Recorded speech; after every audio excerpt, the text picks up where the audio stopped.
Welcome to Hospitality Unlocked, the podcast where we explore the art of creating exceptional experiences. Whether you're managing short-term rentals, running a service-based business, or just passionate about hospitality, we're here to inspire and equip you with tips, stories, and strategies to elevate your game. I'm your host, Julia, and as always, I'm joined by Anna, our AI voice and co-host.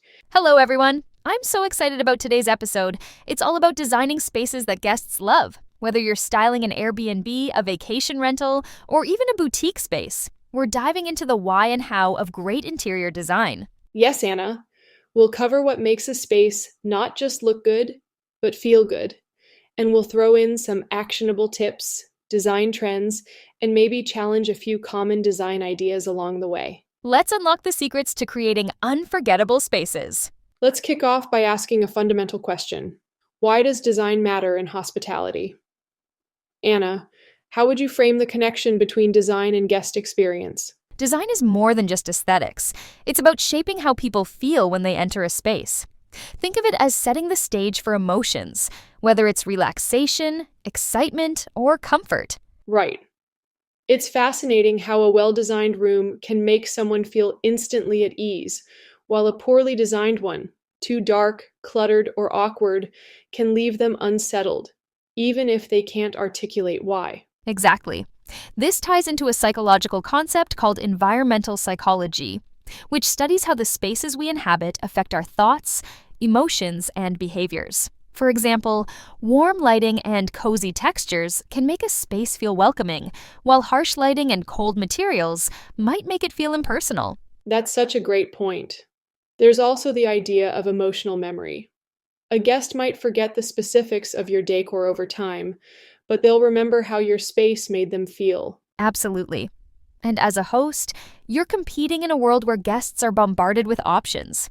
Their decision to return or leave a glowing review can hinge on the emotional resonance of their experience. So it's about creating emotional anchors. But here's the challenge. How do you balance universal principles, like comfort, with personal preferences, which vary so much from guest to guest? Great question. That's where understanding guest personas comes in. If you know who your typical guest is, families, solo travelers, business professionals, you can design spaces that cater to their general preferences.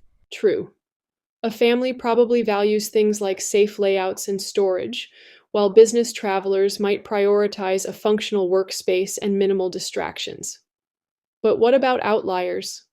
Those guests who don't fit the mold? That's why flexibility in design is key. For example, a fold-down desk or modular seating can adapt to different needs without overcomplicating the space. Let's break down some specific design elements and how they influence psychology. Let's start with color. It's such a powerful tool. Absolutely. Colors directly influence mood and perception. For instance, blues and greens are calming, making them ideal for bedrooms or relaxation spaces. On the other hand, yellows and oranges are energizing and can work well in kitchens or communal areas. And let's not forget neutrals. They're safe, but they can also feel bland if overdone. How do you strike the right balance? The key is to layer neutrals with textures or pops of color. For example, a beige couch can feel warm and inviting if paired with a patterned throw or colorful cushions.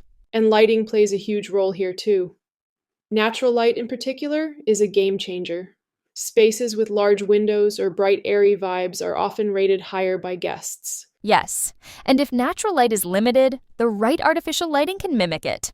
Use warm white bulbs for living spaces and bedrooms, and brighter, cooler lighting for task-oriented areas like kitchens. It's amazing how much lighting can influence mood.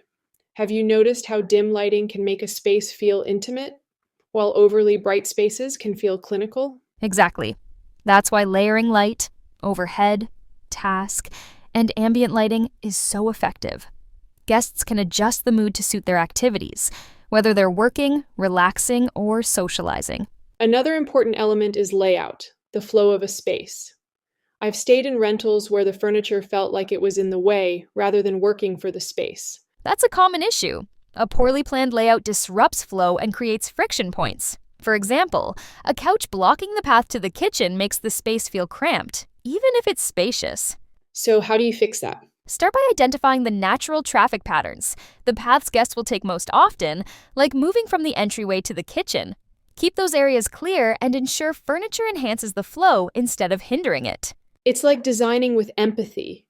You're imagining how someone will move through the space and ensuring it feels intuitive. Exactly. And don't forget scale. Large furniture can overwhelm a small room, while tiny furniture in a big space feels awkward. Proportion is everything. What about multifunctional layouts? With so many STRs doubling as workspaces now, how do you design for dual purposes without making the space feel cluttered? That's where modular furniture shines. Think fold-out desks, storage ottomans, or beds with built-in drawers. These pieces maximize functionality while keeping the space tidy.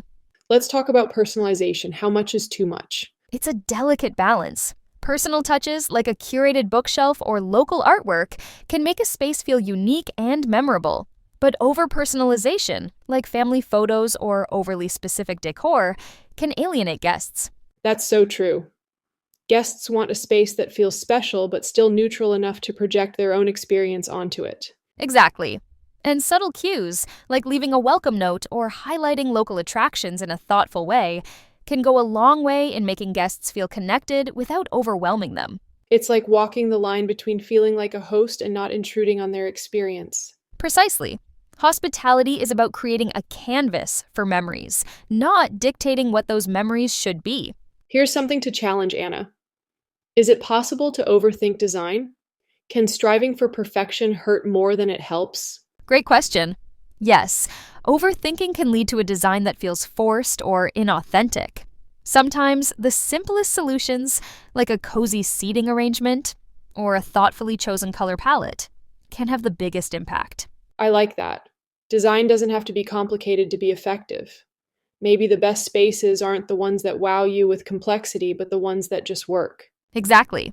The goal isn't to create a showroom, it's to create a space where guests can relax, connect, and feel inspired. Couldn't agree more.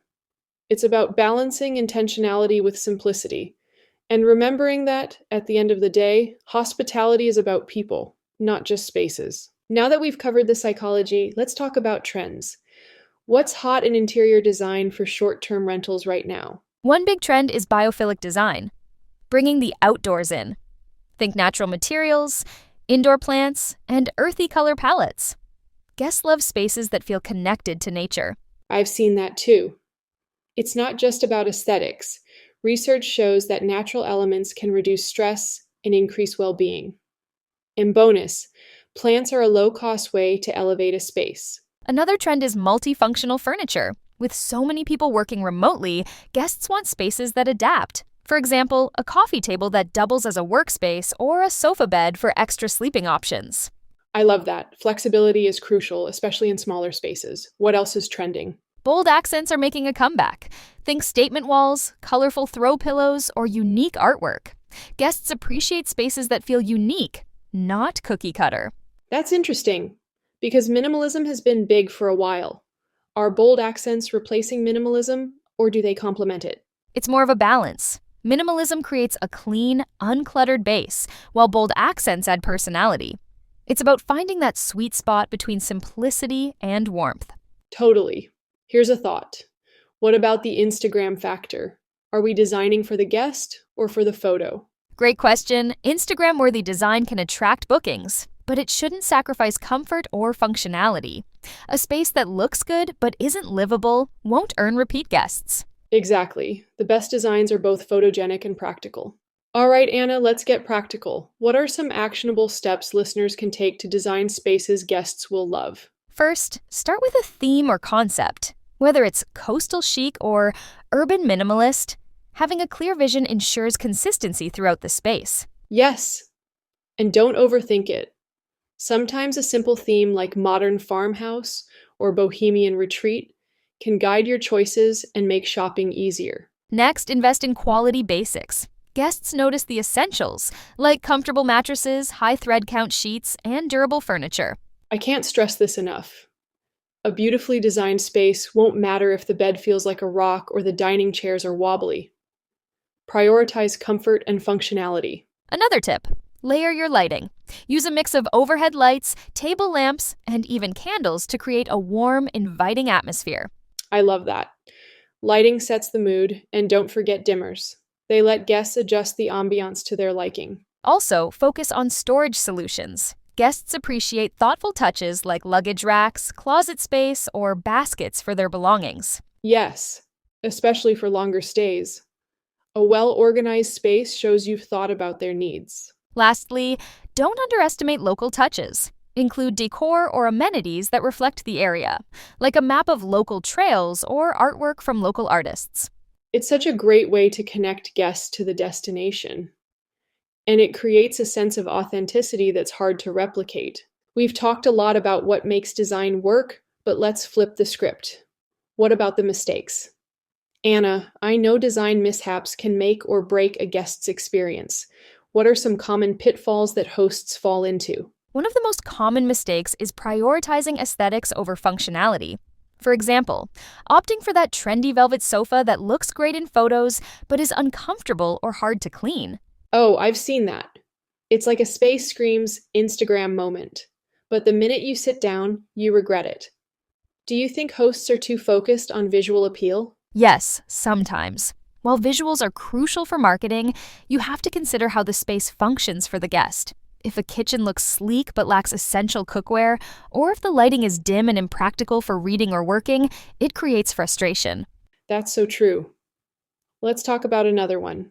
Cluttered decor. I've been in rentals where there's just too much going on, too many knickknacks, mismatched furniture, or overdone themes.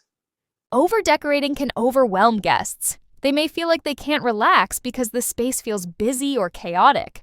A minimalist approach, where every piece serves a purpose, tends to create a more welcoming environment. And it's not just visual clutter, right?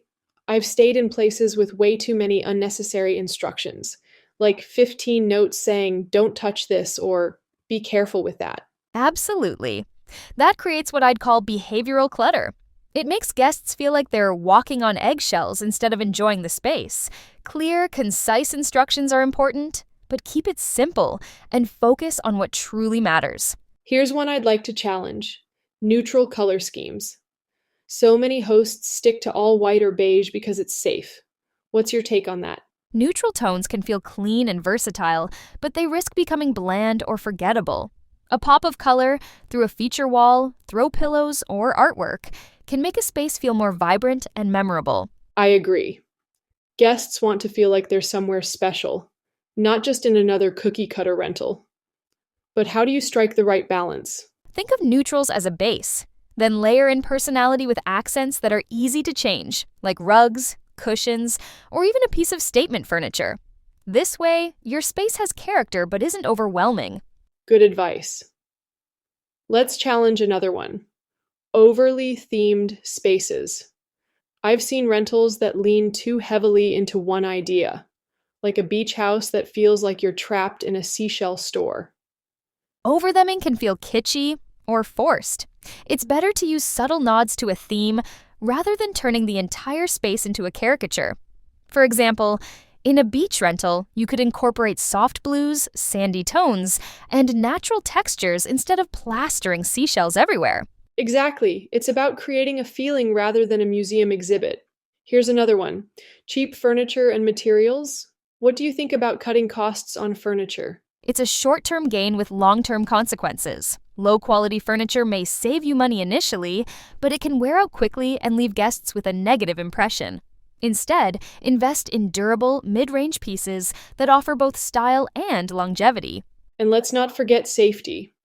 Wobbly chairs or poorly mounted shelves can actually put guests at risk. Exactly. Safety should never be compromised. Quality over quantity is the way to go. Here's an interesting debate. Should every rental have its own unique personality, or should you aim for a standardized experience? Both approaches have their merits. A unique space can stand out and attract guests looking for something special. But a standardized approach ensures consistency, which is key if you're managing multiple properties. Can you do both? Absolutely. Standardize the essentials, comfortable beds, high-quality linens, and basic kitchenware, while personalizing the decorative elements to reflect the location or vibe of the property. That's smart. It's like the bones of the property are consistent, but the skin changes. What's a good example of personalization done right? For a mountain cabin, you could add a cozy faux fur throw, framed local photography, and a small library of books about hiking or wildlife. These touches feel thoughtful without veering into cliché. I love that. Thoughtful design really does make guests feel cared for. All right, let's break this down into actionable steps. What's your advice for avoiding these common design pitfalls? Here are 5 steps. Functionality first. Test every piece of furniture and appliance. Ask yourself, is this practical for guests? Declutter. Go for a clean, minimalist look. Only include decor that enhances the space. Color with care. Use neutral tones as a base and layer in personality with accents. Quality over quantity. Invest in key pieces like a good mattress, sturdy furniture, and high-quality linens. Safety check. Regularly inspect your property for potential hazards like loose fixtures or slippery rugs. Those are great tips. I'd add, ask for feedback. If you're not sure about a design choice, ask past guests or even friends and family for their opinion. Think long-term. Consider the wear and tear of every item you buy. Choose materials that are easy to clean and maintain. Stay guest-focused. Every design choice should enhance the guest experience, not just look good in a photo. Exactly. When you design with your guests in mind, you're more likely to create a space they'll love and recommend. That's what it's all about. A well-designed space isn't just beautiful. It's welcoming, practical, and unforgettable. This has been such a fun episode, Anna. Let's wrap up with some quick takeaways. Absolutely. Here are your actionable steps. Start with a clear theme to guide your design. Invest in quality essentials, especially the bed and seating. Use layered lighting to create ambiance. Incorporate local touches to enhance authenticity. Avoid over-designing or prioritizing style over durability. And remember, great design is about making your guests feel at home, or better yet, like they're on the vacation of their dreams. Exactly. Design with intention and the bookings will follow. Thanks for listening to Hospitality Unlocked. Don't forget to subscribe, leave a review, and share this episode with anyone looking to elevate their hospitality game. See you next time.